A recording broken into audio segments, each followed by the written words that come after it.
I welcome all the participants back to the next session. We are privileged to have Dr. Joy Anuradha from the Center for English Language Studies, School of Humanities, University of Hyderabad. She has done her PhD from CFL, Center for English and Foreign Language University. Then she had a long teaching experience at BITS, after which she joined University of Hyderabad. Her areas of interest and research are linguistics, stylistic psycholinguistics, English language education, communication, and soft skills. Uh, Dr. Anuradha has written a book which is very well received on communicative English. So I will not spend more time and hand over to Dr. Joy. She'll be speaking on research reports. Thank you, ma'am, for being with us. Thank you so much, sir, for that introduction. And good morning to all the participants. We are almost reaching noon. And I'm glad to be sharing with you some ideas and on how to write a research report, because most of us get into difficulties the moment we think about writing, experimenting, conducting a study. All of them are one aspect of research, but writing a report is so important because you are communicating to others. You are in a mode of publishing now, and many people would want to read it. Sometimes people would want to question what you've written, whether your methods are right. So there is a way of putting things across, and it requires a certain scientific rigor when you are trying to write such report. So by the end of my presentation, I want you all to know how research reports are different from all other reports, and what are the structure, what are the elements within a research report, and it will also look at the process a little bit, how we write it, what goes in first, and what are the things that we take care of. Some tips to help you write. So let me share my presentation, and then we'll talk about the report. I won't be able to look at the chat. Ma'am, the voice is breaking up. I thought there was a problem with my end, but others also. So maybe when you switch off your camera and have the presentation on, it will be fine. Yeah, I think I will do that Yeah, now it's first. good. Now it's fine. It's coming fine now. Okay. It's perfect.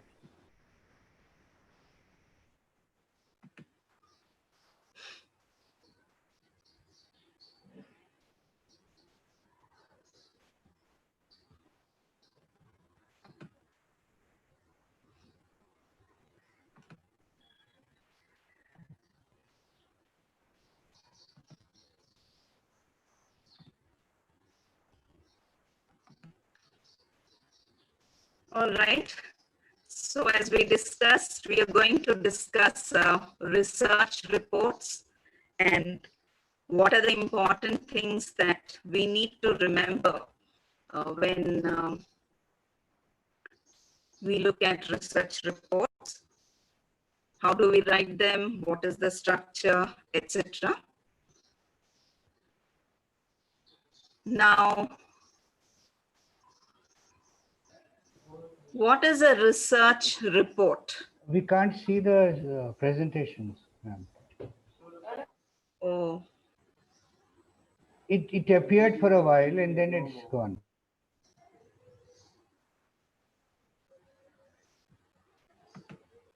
okay. let me just figure this out. I think I did something. There is a share screen. So It had one appeared. second. Yeah. 1 second. Yeah. No problem.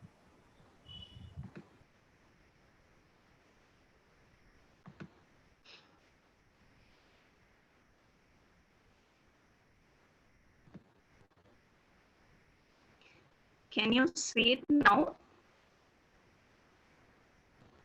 I am screen sharing according to my computer. Can you see it? No, no. Oh, okay.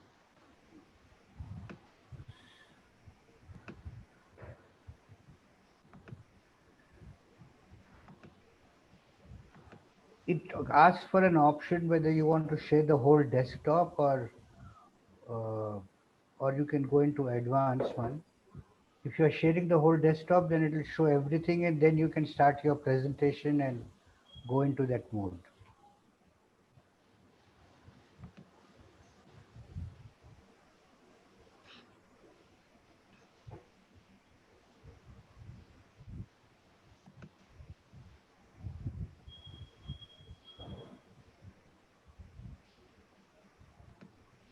Can you see my screen now? Not yet. Oh, So if you wish, you can send me your. okay, sir. But why am I not able to share? Because usually it's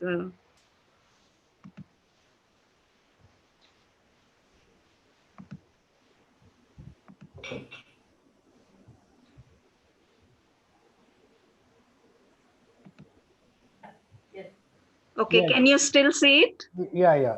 Okay. Now I'm on slideshow.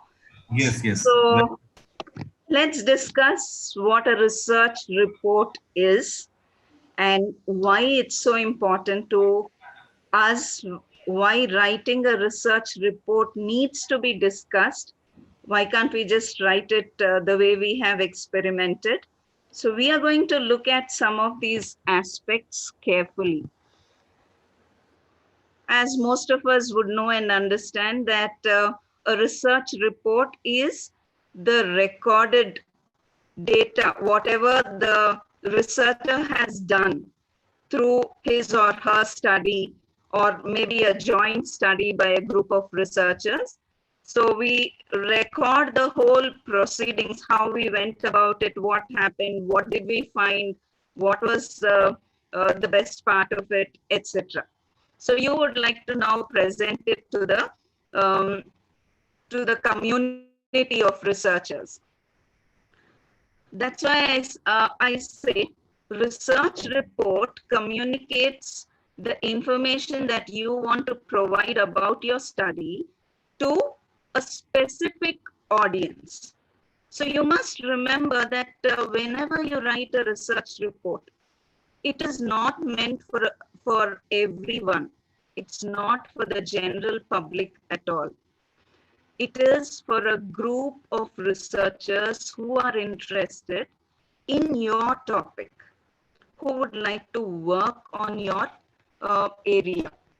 So you are specifically targeting those people. And probably if you are still a student and trying to submit your research to your professors, then they are also part of the audience. Sometimes if some other financial agency has provided finance for your research and you're trying to communicate to them, you would like to emphasize on what are the outcomes and how is it useful to society, etc. So it's always to a specific audience, and please remember that you need to write remembering who your audience is. That's very important for all technical communication, and a research report is part of that kind of communication where you are writing the report for a specific purpose and for a specific audience as well. So it's very important that you have to be very careful about the accuracy of the information that you provide in your report.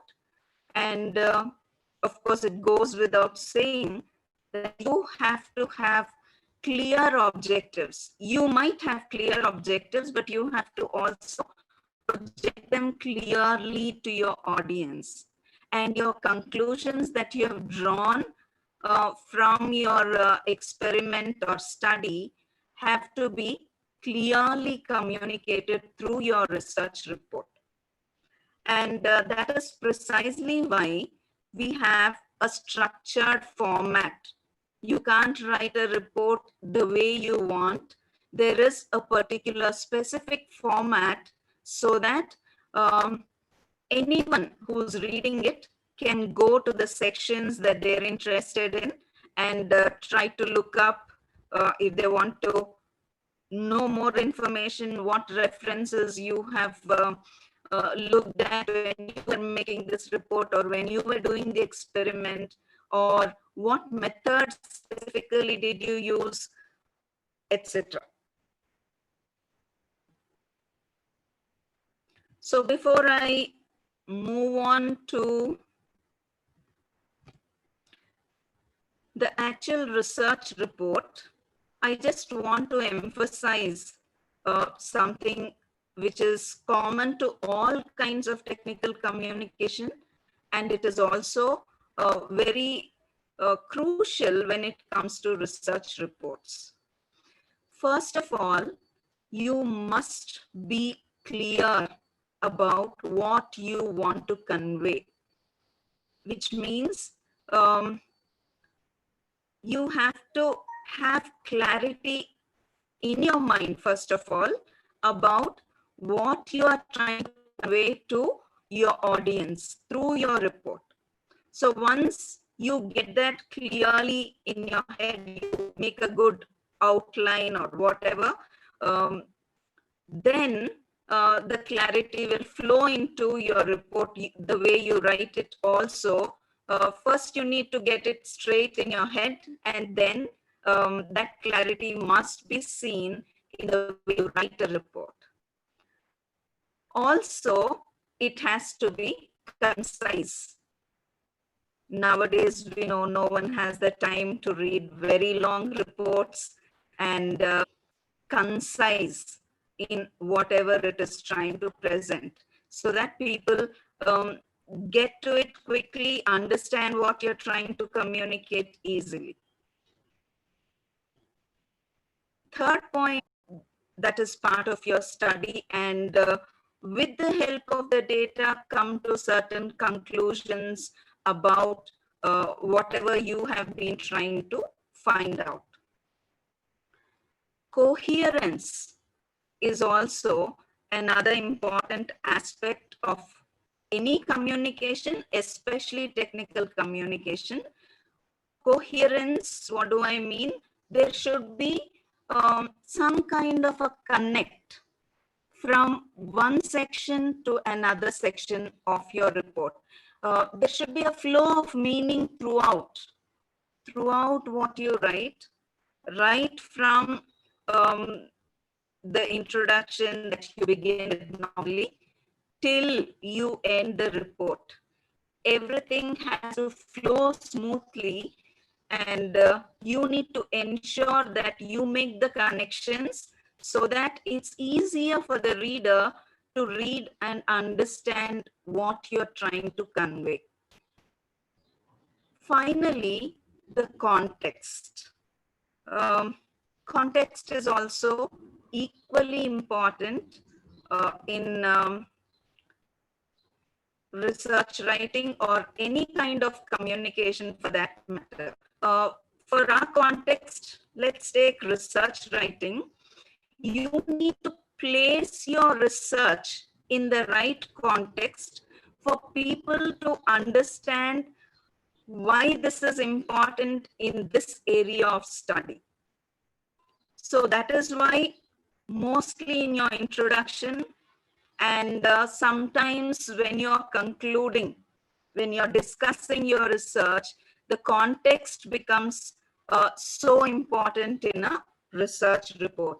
you need to be mindful of the context. So these are general principles of communication, and they are so very valid and relevant when it comes to research reports. So I want to tell you a few things, a few important aspects in which research reports are different from other kinds of writing. First of all, control. When I say control, you need to be in control of what you are trying to say about your study, what you are trying to say in terms of maybe the methods or materials that you have used, uh, the kind of research studies which led you to this, or the way you're discussing your data, whatever it is, you need to exercise control so that you are in control. Uh, you will help the other person to look at your work in the way you want them to. So it's important that you need to be in control. When we look at other aspects, maybe it will become clearer to you. It needs a high degree of intellectual rigor, because once you present your research to an audience, people might question you about certain things. Why have you done this? Why did you choose this method? Don't you think that would be better for you instead of this? Why didn't you do the sampling this way or something else? So you need to justify whatever you have used, the methods you have used, or why didn't you do something, why did you do something. So it's so important that you need to justify, and that's why I say that there is some element of intellectual rigor and a certain kind of discipline which helps you to write a research report. And of course, you have to be cautious in the way you use your language, the way you define your terms. You need to be very careful. You need to know what the scope of your research is, and it is not referring to something else, so that people understand exactly what you want to convey, and people don't um, question you for the wrong reasons. Therefore, you need to be cautious, especially if you're using something like every, all, never. These are things that usually researchers try to avoid or try to hedge by probably saying more in most of the cases instead of all of the cases. Because when you say all, if there's a researcher who finds something, even even a minor thing that doesn't go with your conclusion, you could be in trouble. So therefore, you have to exercise a degree of caution when you are writing your research paper, report paper, or it could be your dissertation, whatever it is. Usually, people use statistical procedures, especially to reinforce the validity of what they are concluding, what their arguments are, to establish a relationship between one variable and the other, or whatever it is. People want to reinforce that what they have done is right, and therefore they make use of certain statistical procedures, and this is also a common part of research reporting. And finally, of course, this is not just common to research writing, it is common to most other technical writing.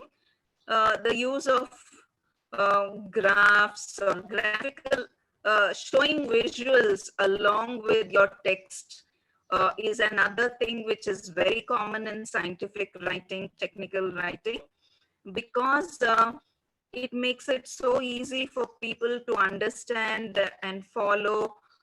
So even in reports, we find a lot of graphs that are used, and depending on what your purpose is, you would use the suitable graph for people to understand something very clearly. Sometimes you might bring in a cross-sectional view of something that you want to discuss.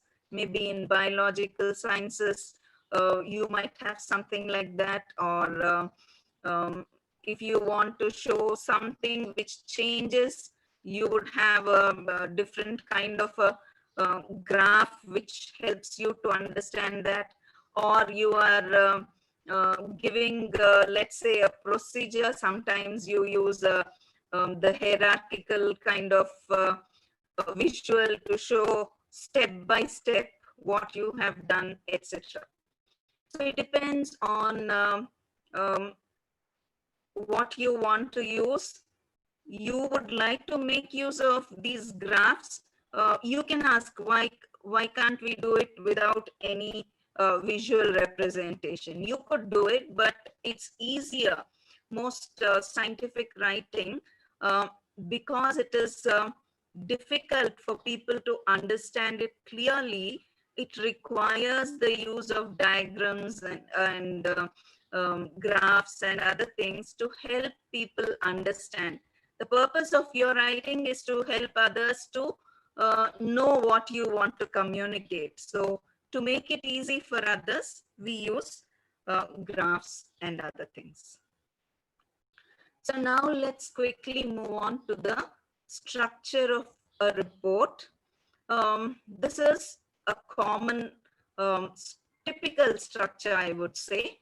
Probably sometimes you might have to add a couple of sections within the section, etc. But this is a general report structure that I'm giving you here. Maybe if you're writing a lab report, some things might uh, be not necessary really.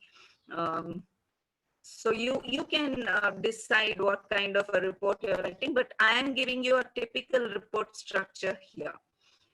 So let's quickly look at each of these aspects of the report.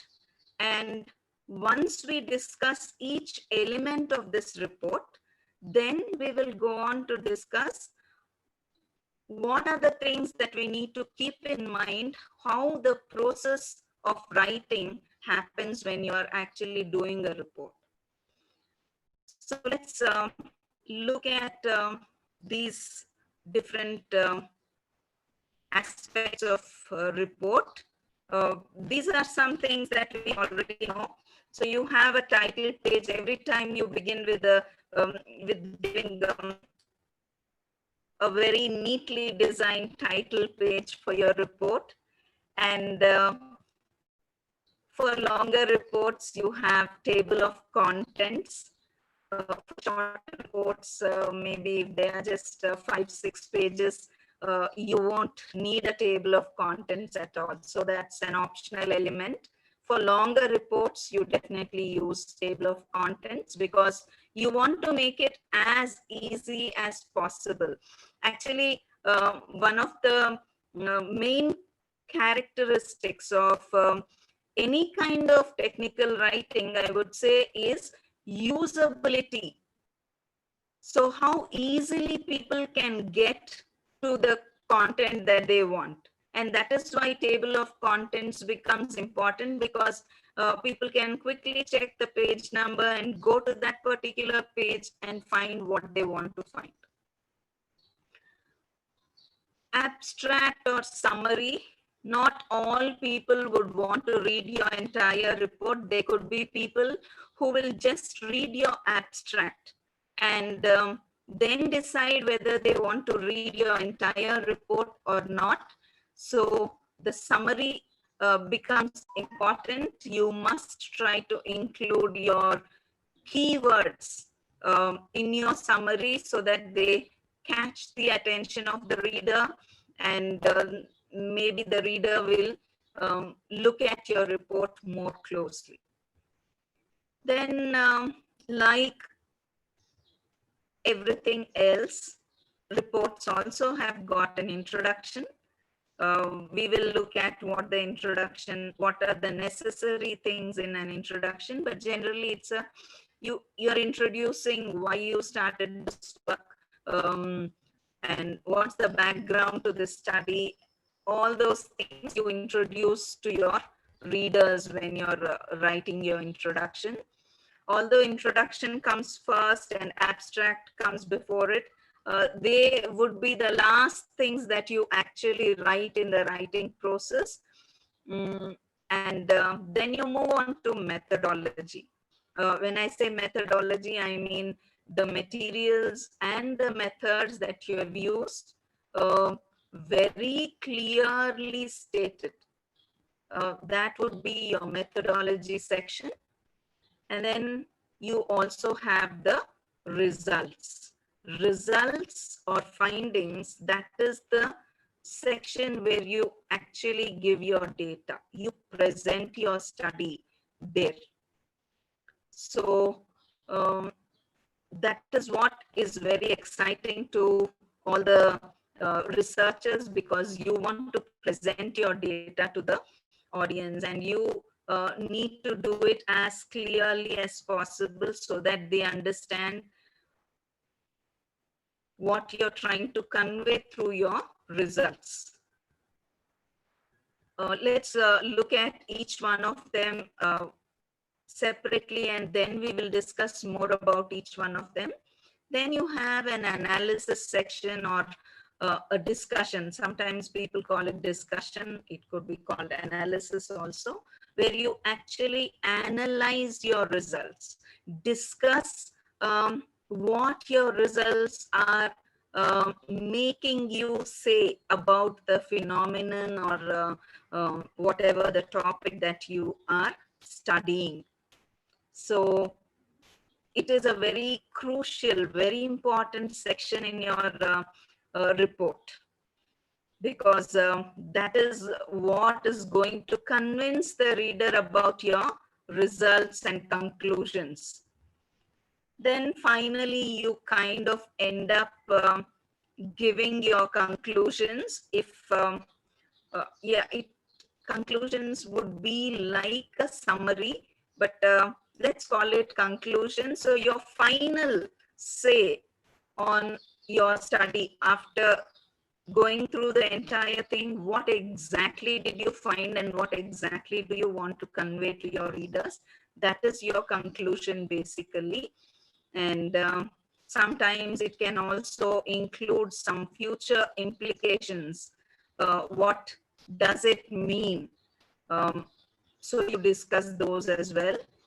Then you have a references section where you actually give every detail, every book, every article, every interview that you have conducted, or everything that you have read and especially quoted when you are writing your report. Finally, sometimes appendices again are not part of every report, but there are reports where you need to have additional inputs, additional material, and you need to, if you think that something is intrusive and it cannot be put in the main report, you put it as an appendix, and that appendix comes at the end of the report so that it's not intrusive, but people who want to know more about it can actually look at it.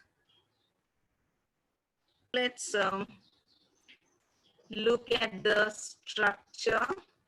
I don't know, there's a red line on my screen. Please note that I have not highlighted anything, but it is showing. So please ignore that red line on the screen. Okay. Right, so let's look at the structure now. We have looked at all the elements. Please note that you, as a a researcher reporting your research, you cannot change these components. The components will remain the same.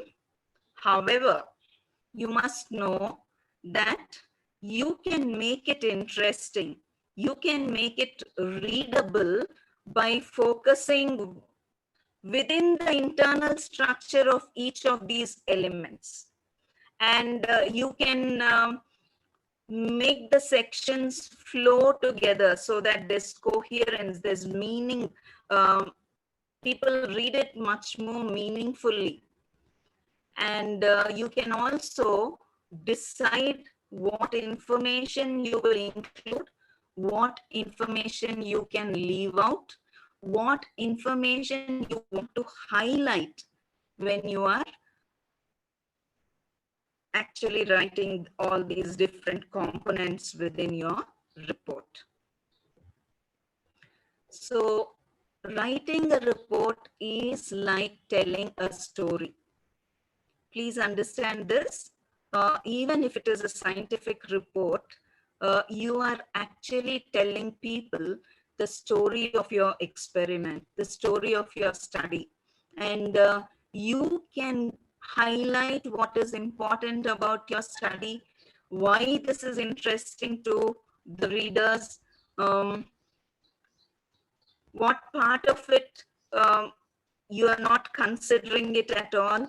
So you can tell the story the way you want, and you are the author of this story. So that's important to remember, that although you cannot change the main sections of the report, don't be disheartened by that, but you can make it as interesting as possible. You can bring in the angle from which you want the readers to look at your research. And therefore, it is your story that you're conveying to the readers through your report. Let's try to make it as interesting as possible. So first, now we are going to look at each of these parts of the report, and then we will discuss a little about what we should do when we are actually writing the report. First of all, the title page. You know how title page, why it's important, because we live in a world of consumerism, and the way you package something is so absolutely necessary, I would say. So you must make the title of your report, title page, very attractive. By attractive, I don't mean that you have to bring in a lot of graphics and other things. So the way you place your title, and the names of the author or authors, if there is more than one author, and you need to give the address or maybe mail ID or whatever, some contact details, so that people can contact you if they want to. Especially if you have more than one author, you probably choose one author for correspondence, and you give that author's mail ID or some kind of contact detail. And the date is actually the date on which you are you have submitted it. Most often, we don't give the day or the date in the sense of you just give the month and the year in most cases. Now, coming to the title of the report, usually words like a report on, an experimental study about, etc., these are all empty words. They don't add to the title of the report in any way. So if possible, try and avoid those such items. It's better if you keep your keywords in the title of the report. Usually the title in most scientific reports, I think, is around 14 to 18 words maximum. The minimum would be probably even 6 to 18 or 6 to 18 is the average that people have seen. And I think you should try and not make it too long, because then it is not the title. You're almost writing a whole sentence or something. So try to restrict it to 15 would be, if you can minimize to 15, even if it's a longer title, that would be better. So the title needs to include the keywords, because that is how your report is going to show up and people are going to read it based on the keywords. So ensure that the keywords are part of the title. So this is the title page. The spacing and other things adjust so that it looks elegant when you're presenting this report. That's also important about the title page. Aesthetics play a part here.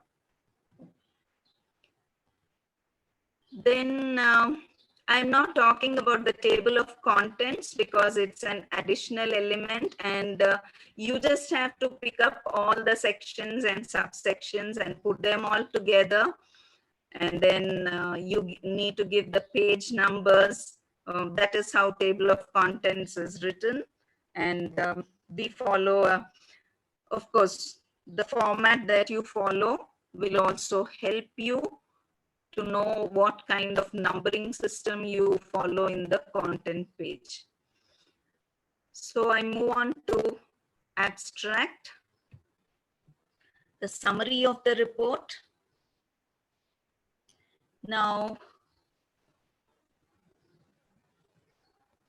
please note that the summary is not part of the report. It's an additional, it's an independent part, which comes at the beginning, and it's kind of, the moment I say summary, you would understand it's a mini report, and it needs to for people to, it makes sense on its own.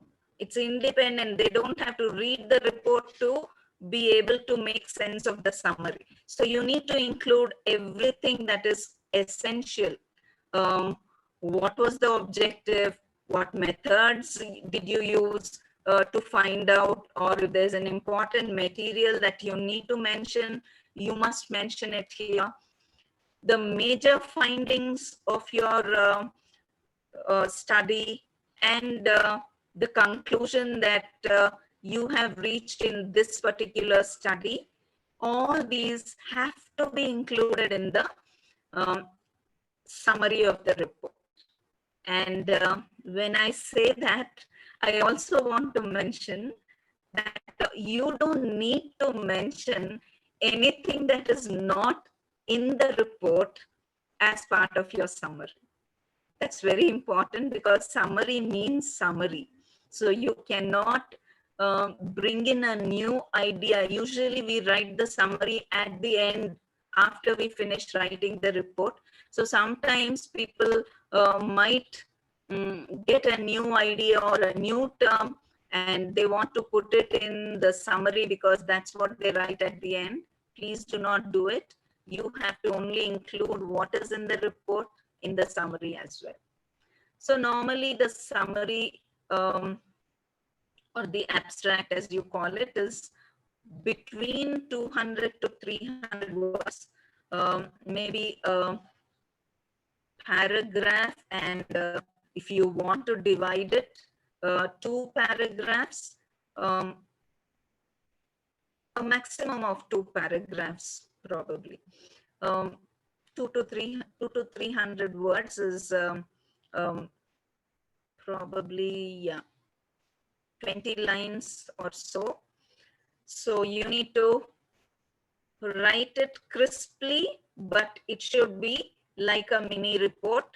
Totally, it should convey the whole idea of your research. And please remember to write it in past tense. Oh, here I've put single paragraph as well.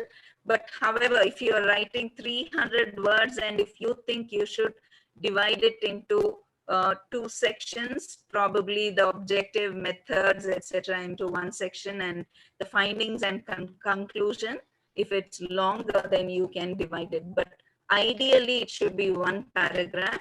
And normally we don't include references in the summary, unless specifically if you're sending it for a journal and they want you to attach it,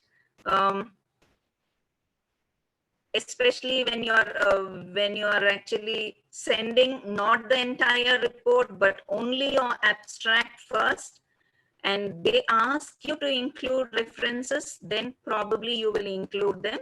But otherwise, in the abstract, we don't give any references. And as I said earlier, we write it at the end, after you finish writing your entire report. Now let's talk about the introduction. Like any introduction, the introduction to your research report has to give the research is research. You should be able to state it very clearly. Of all the work that was done on this topic, before your work, whatever you have read and understood about this area of study and what other people have said about this, and some closely related studies which are related but slightly different. So you need to mention the literature review that you have done, and also establish a gap. So you can say that all these studies were done, but not a single study looked at this aspect, which I'm trying to find out, which is my research objective. So you kind of establish a gap, a research gap, or something which is not done, which has not been looked into before, which has not been tried earlier, and therefore your study, your research, you come into picture here, and your research is going to help people look at this aspect. So that is how your introduction, your literature review of other people's work which came before yours, leads to what was missing, what is not done already, and then you kind of come to the end of your introduction, where after you've pointed out what is not done, now you say how you're going to answer this question or problem, or fill this gap with your study. So that is how the introduction unwinds itself. So you begin with your objectives, you state your hypothesis, then you look at all the other people's research which is related, which is close to your work, and then you establish a gap, or you then say that you're going to answer this, you're going to solve this issue with your study. So it's important to remember that because you're discussing something about what you are doing or what you're planning, how you are unwinding this, you normally use present tense in the introduction. The next section that's important, I called it methodology. It includes all the materials that have been used and the methods that you have used in your research. First of all, you give details. It should include all the details of your experimental design. So what design did you use? What kind of uh, design? And you have to also justify why you have used this particular design. What kinds of controls were used in this experiment? Did you control something, a sample, how, why, etc. should be part of your materials and methods section of your research. So how did you record the data? What techniques did you use and why did you use them? Those details also have to be included.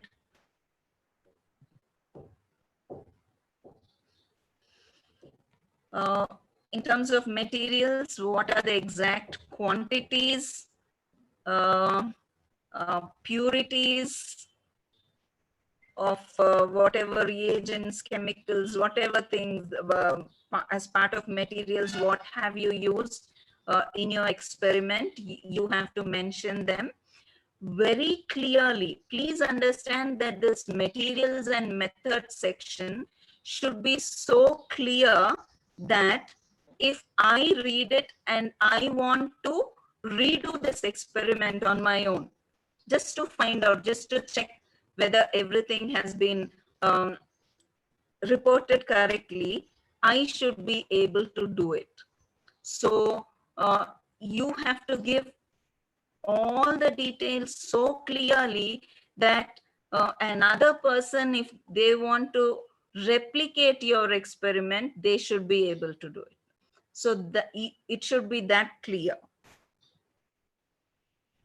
The technical specifications of whatever apparatus you have used for your experiment also need to be mentioned.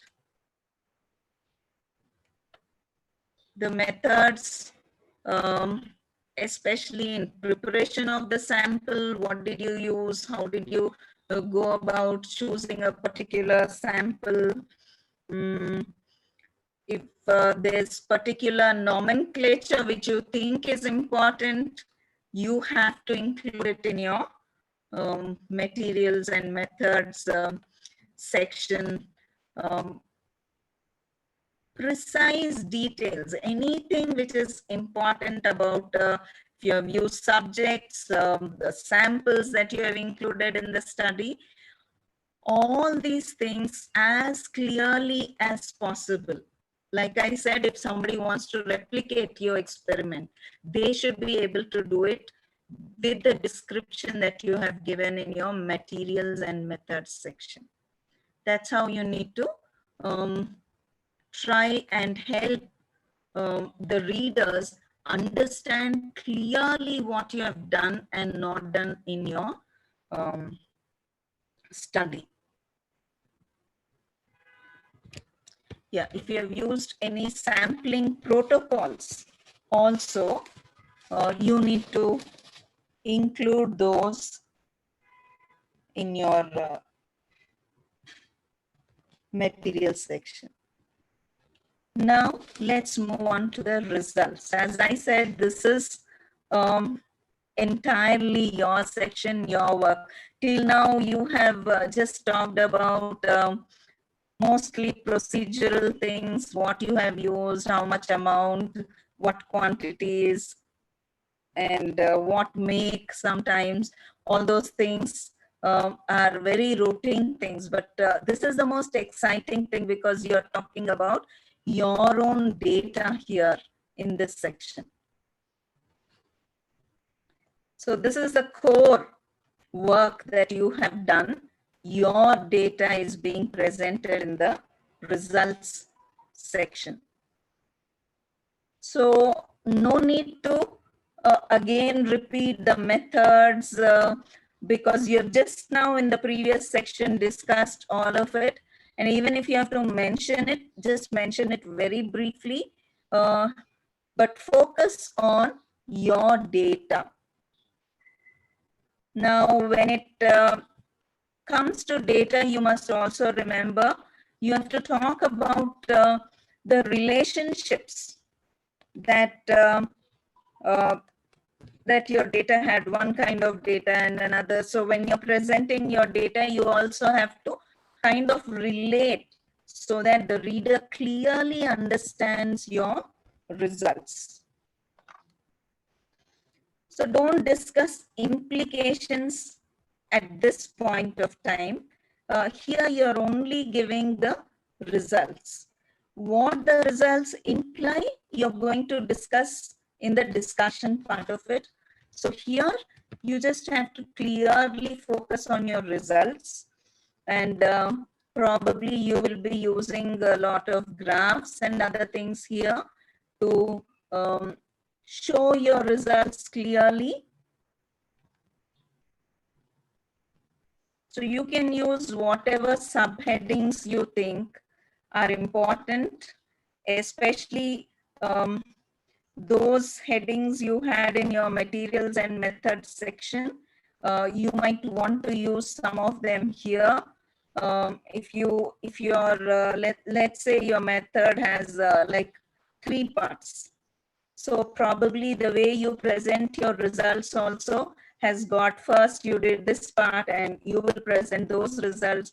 Then you did the second part of your experiment and you're going to present those results. Then you did a third part, probably to triangulate or to do something, and then you present those. So whatever subheadings you had in your methods section, probably that can guide you in subdividing your results section as well, and help the readers to look at your data much more clearly. So sometimes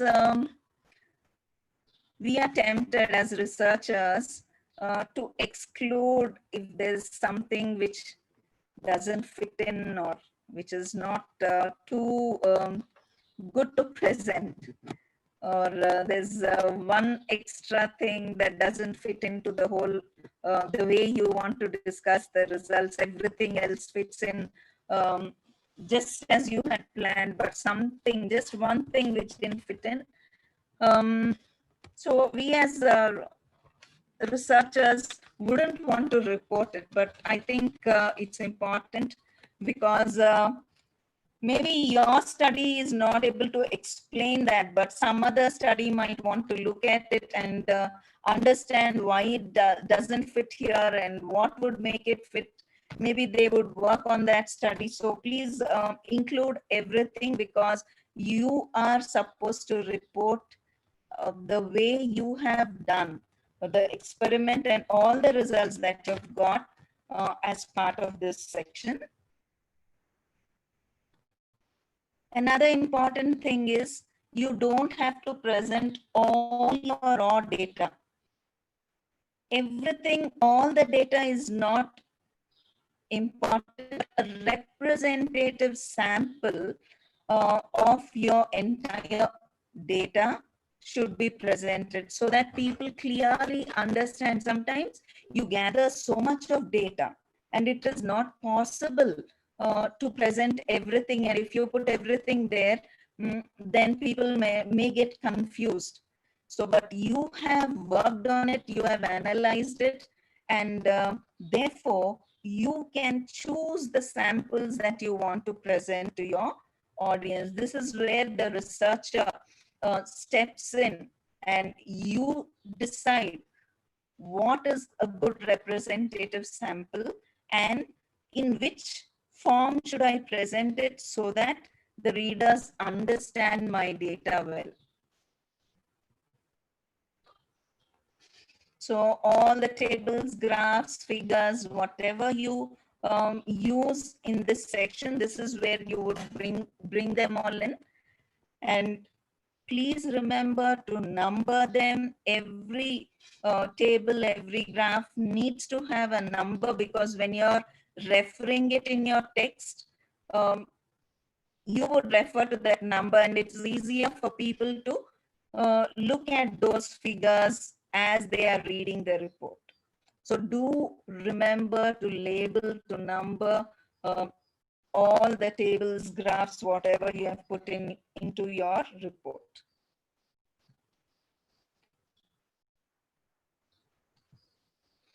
Okay, so to understand the results section, because it's an important section, you must present your data very quickly. Let's look at it. So your results section is not only visual, not only the data in its visual form, it has also got to be written in the verbal form.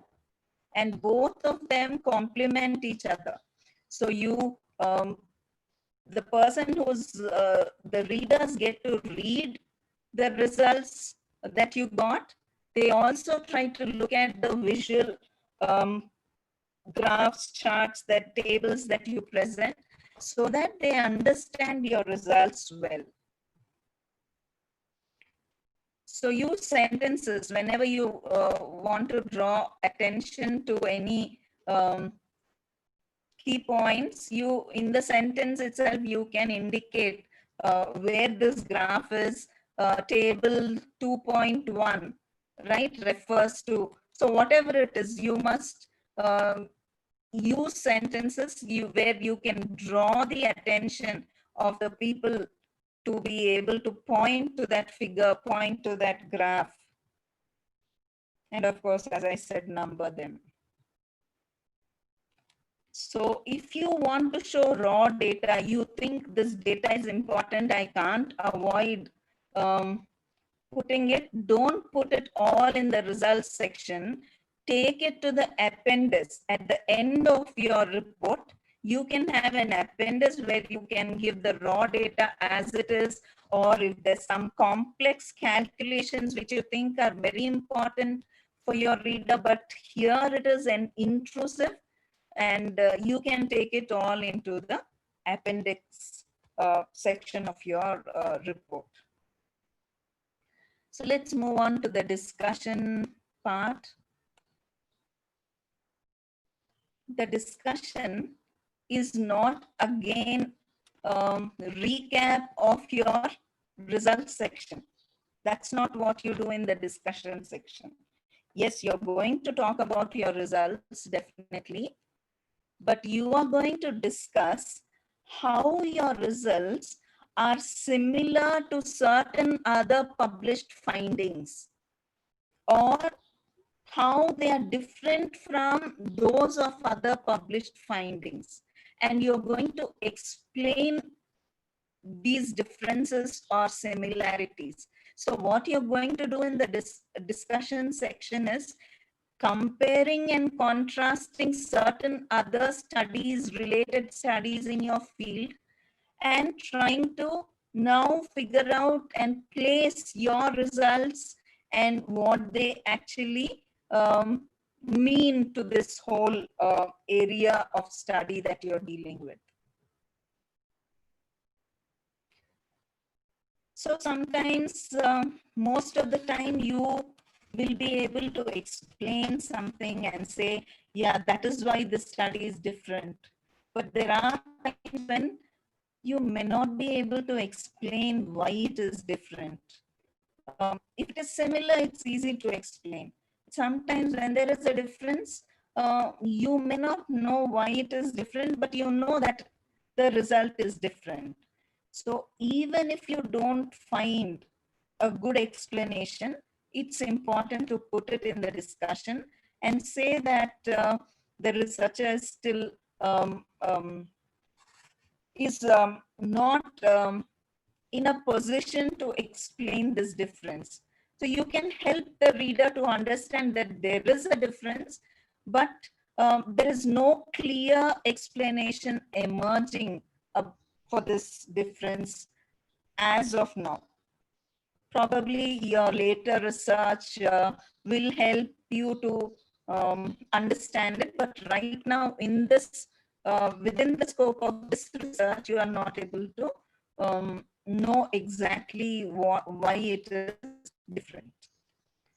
Then you state your conclusions. In some reports, when you have very specific conclusions and you're making recommendations, you have a separate conclusion section. But otherwise, at the end of the discussion section itself, you state what your conclusions are. And you also add to your conclusions, bringing evidence from the other studies that have been done and what their conclusions were. So you kind of, this discussion section is not just talking or analyzing only your result. This is a section where you're looking at your result and also trying to compare and contrast other studies and the results of other studies with your results. So that is what you're going to do, and trying to draw some conclusions about your study. And sometimes if you don't have a separate conclusion for your study, you're ending it with this section, then probably this is where the significance of your findings. Why is this finding important in this area of study? You remember initially when I talked about 5 C's, I talked about context. So in your discussion section, the context becomes important. You have to now place your study in the context of the area in which you are researching and try and help others to find why this study is significant in this area. And also, if there are any implications or any other, sometimes you suggest what you haven't done in the study and probably somebody else can do in further research. So those are given usually at the end of the discussion section, or you take your conclusions and this last part of this into the conclusion section of your. So usually discussion is done in the present tense. Only methods and material section when you're writing it, because you're reporting what you have already done, it is written in the past tense. Here, you are actually discussing it in terms of what you find now. Even though you're discussing other studies, you are discussing them in terms of your own findings. Normally, you use the present tense in writing the discussion section.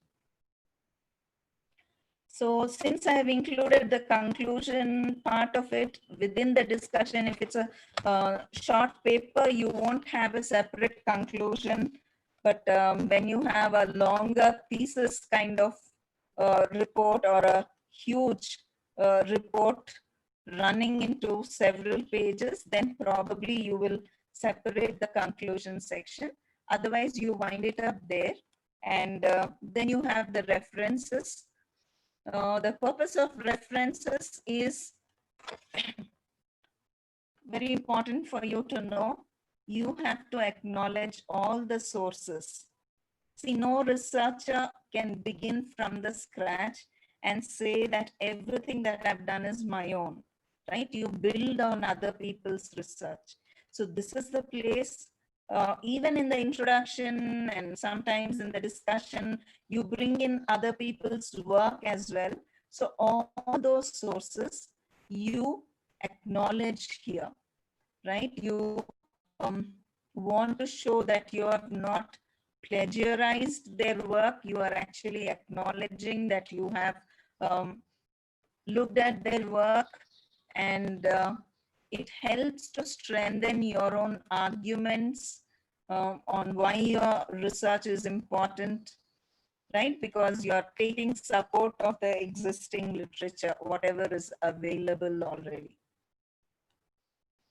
So every piece of information that is included in your report, except your own data, everything should be part of your references, right? Even sometimes personal communication with another person also can be part of your references. A web, if you have gone to the web nowadays, people use a lot of web links. So even that has to be acknowledged. And I think somebody else, there might be another lecture where you will get to know um, how to write your references, how to write, acknowledge your sources, because there are many formats that are used when you are writing your references. APA is one standard format, but there are many that people use, especially if you are sending your article to a journal. You need to check with them what style they want you to write, and you must follow that model for you to write so that your article is accepted by them. Yes, ma'am, we have a session on that. We'll be covering it. Yeah, yes.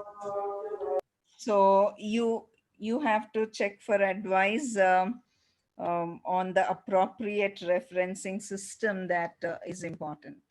Then finally, this is an additional section that some people include at the end of the report. They write an acknowledgements. Now, please remember that acknowledgements means you just want to thank the people who directly were involved in your work.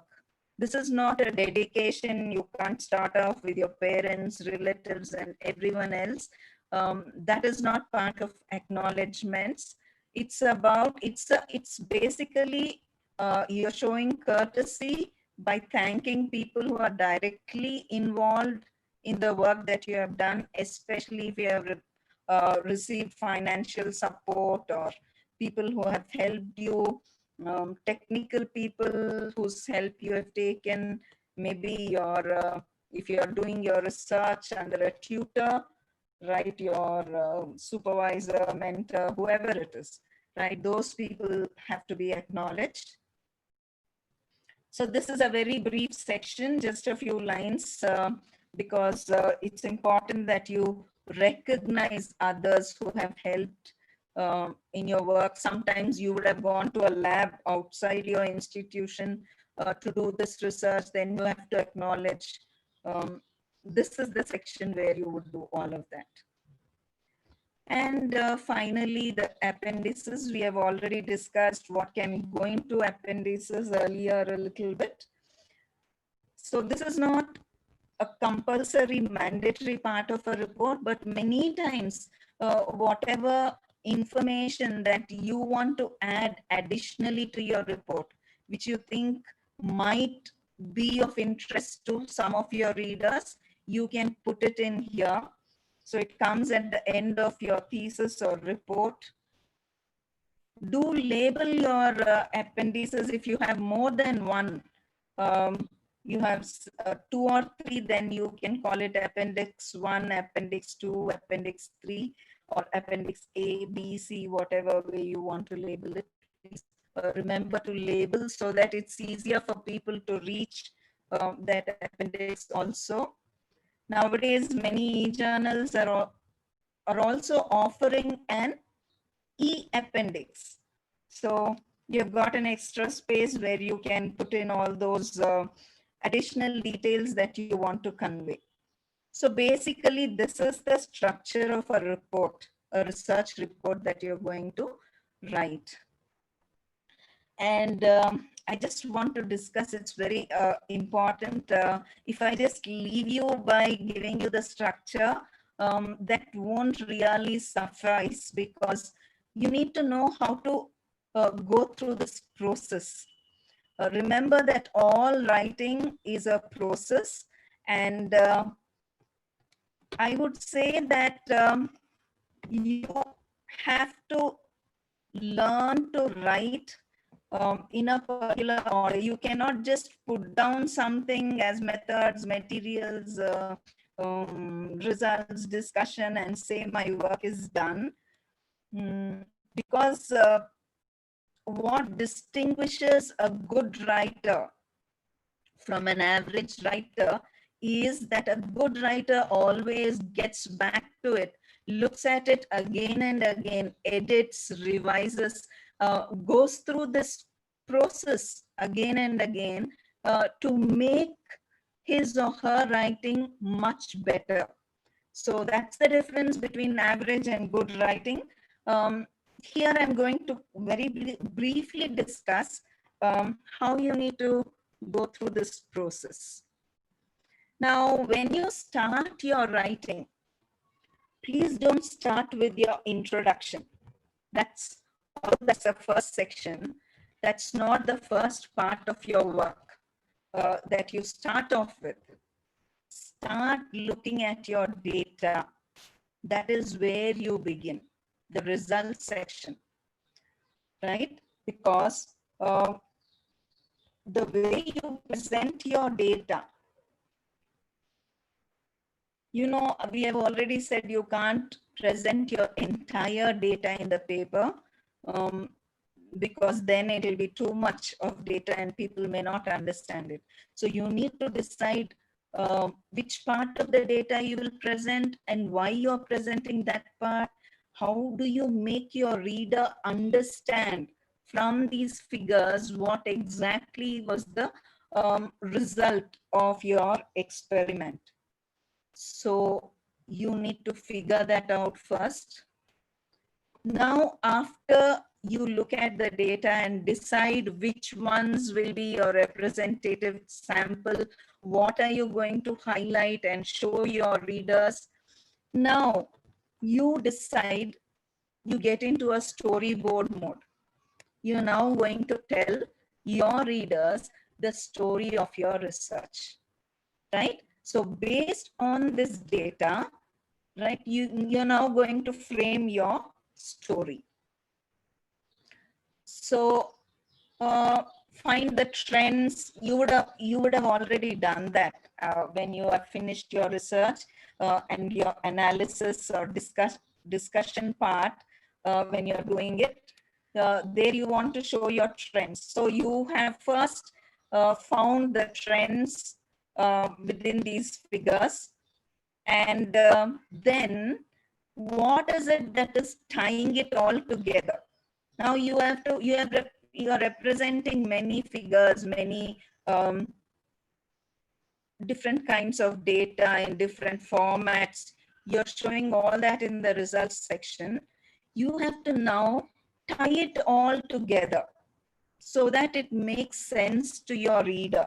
That is what you need to figure out. So this is how you start your process of writing a report. Start with your data, try and find all these, the relationship from one figure to another figure.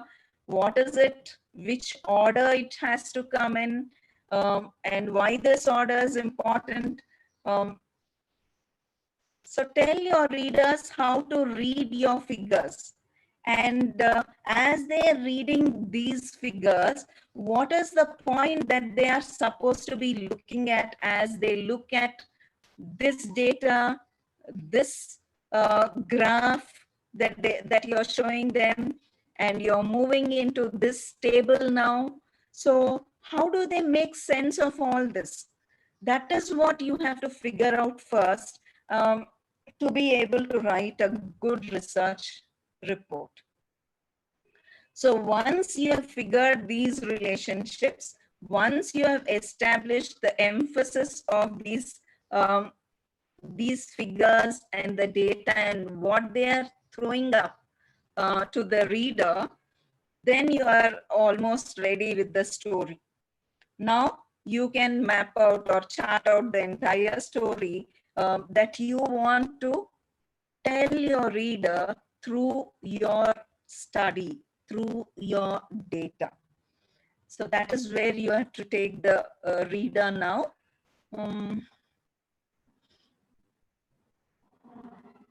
So once you have finalized all this, you can start off with your method section and also then your results, because you have already figured out which ones to show, how to do it.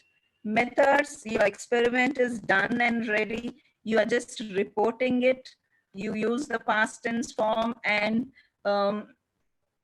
divide it into sections, probably chronologically the way you have done, or sometimes it may not be chronological, but you want to show it topic by topic wise, or whatever it is that you're using, you can start off with these two sections in your writing process.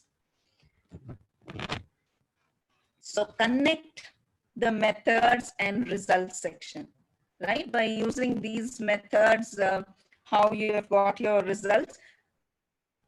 Right from the beginning, as I emphasized, since you're telling it in a form of a story, you need to connect one section to the other, right? So your methods and materials, they because you have used them, how you have come to the results part and how you got these results, then you connect your results to your discussion. The discussion section is where you bring in your theory and try to discuss your results in terms of theories that are already existing, or probably you are establishing something new, whatever it is, that is where it comes in. So now you move on, after writing the methods and results, you move on to the discussion section. And then finally, after you do this, you then set out to write your introduction by stating, this is how I started, these were my objectives, this is the background to my study, and we wanted to look at this and this through this. There is a lot of literature already existing, but nobody has looked at this specific aspect of it, and this study addresses this issue. So you set out writing the introduction in an interesting way, but interesting, I don't mean that you have to use language with lots of figurative language, but you have to use simple, easy language for the reader to understand, because as it is, you're dealing with a complex technical subject. So try to make it as simple and as easy for your reader to be able to read it. So finally, then you establish your conclusion. Maybe it's part of your discussion section, or maybe you will write it separately. This is how the writing process has to happen in a research report. Now, some of the mistakes, I don't know if we have enough time, but I just want to very quickly make you look at some mistakes that very often we make when we are writing research reports. You write shortcuts, right? Just you want to sound probably very scientific and objective, and it is all chop, chop, chop. There's no connectivity between one section and the other. This is a mistake that many times we make. So please see that you avoid this mistake. Try to find a storyboard kind of a thread so that everything reads like a story for the reader. focus on facts and details rather than the analysis. Yeah. So because you have lots of facts and details, you give it so much importance that you forget that the reader is lost in all this data.